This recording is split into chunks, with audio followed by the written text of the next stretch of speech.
सोचिए आपने अपनी जिंदगी भर की कमाई एक बैंक में रखी और अचानक खबर आती है कि बैंक बंद हो गया है।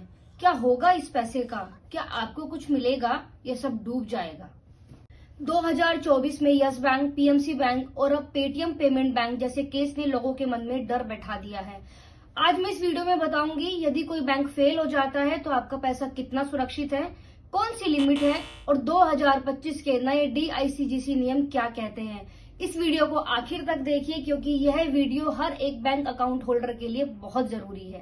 सबसे पहले बात करेंगे डीआईसीजीसी क्या है। डीआईसीजीसी का मतलब है deposit insurance credit guarantee corporation. यह एक आरबीआई की सब्सिडरी है जो आपके डिपॉजिट को सिक्योर करती है। अगर कोई बैंक फेल हो जाता है तो डीआईसीजीसी एक तय राशि की बीमा सुरक्षा देता है। यह बीमा हर saving account, current account, FD और आरडी पर लागू होता है। बैंक डूबने का मतलब क्या है? जब कोई बैंक अपने ग्राहकों का पैसा देने में असमर्थ होता है तो उसे डिस्ट्रेस्ड या फेल्ड बैंक कहते हैं। एग्जाम्पल्स: पीएमसी बैंक 2019 में घोटाला सामने आने पर आरबीआई ने कामकाज पर रोक लगा दी। यस बैंक 2020 भारी घाटा होने पर आरबीआई ने कंट्रोल अपने हाथ में ले लिया। पेटीएम पेमेंट बैंक 2024 में आरबीआई ने लाइसेंस रद्द कर दिया। पर सवाल वही है, क्या आम जनता का पैसा सुरक्षित है? 2021 में नियम बदले गए थे। अब डीआईसीजीसी आपको 5 लाख तक का बीमा सुरक्षा देता है।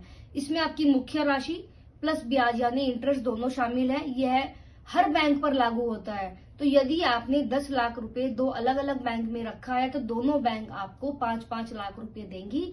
लेकिन याद रहे, यदि आपने 10 लाख रुपया एक ही बैंक में रखा है तो आपका केवल 5 लाख रुपया ही सुरक्षित है, बाकी आपका हमेशा रिस्क पर रहेगा।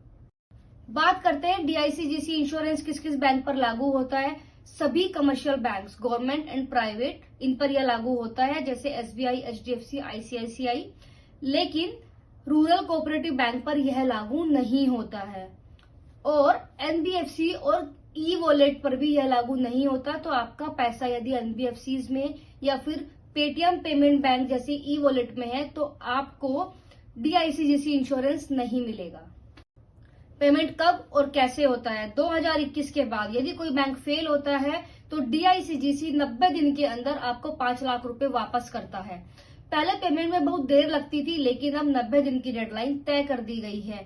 पैसा 90 दिन के अंदर आपके पुराने अकाउंट में या आपके नए केवाईसी अकाउंट में ट्रांसफर कर दिया जाता है। कुछ टिप्स कि ऐसा क्या करें जो आपका पैसा सुरक्षित रहे। बैंक के अंदर 5 लाख से ज्यादा अमाउंट ना रखें और यदि आपके पास 5 लाख से ज्यादा अमाउंट है तो उसको अलग अलग बैंक में रखें। अपनी एफडी को डाइवर्सिफाई करें। Government bank, private bank, post office, इन सब में थोड़ी थोड़ी राशि की एफडी कराएं। एनबीएफसी और फिनटेक में अपना ज्यादा पैसा ना रखें, वहां रिस्क है। रेगुलर अपडेट्स चेक करें। डीआईसीजीसी और आरबीआई की ऑफिशियल वेबसाइट्स पर जाकर अपने बैंक की स्थिति को जानें। दोस्तों, बैंक डूबने का डर सही है, लेकिन जानकारी से आप इस डर को काबू में कर सकते हैं। आपका 5 लाख रुपए बैंक में सेफ है, लेकिन उसके ऊपर स्मार्टली प्लान करना ही आपकी असली सेफ्टी है। यदि आपको यह जानकारी पसंद आई तो लाइक करें और अपनों के साथ शेयर करें। ऐसे ही फाइनेंशियल अवेयरनेस की वीडियोस को देखने के लिए हमारे चैनल को सब्सक्राइब जरूर करें। स्वस्थ रहें, सुरक्षित रहें।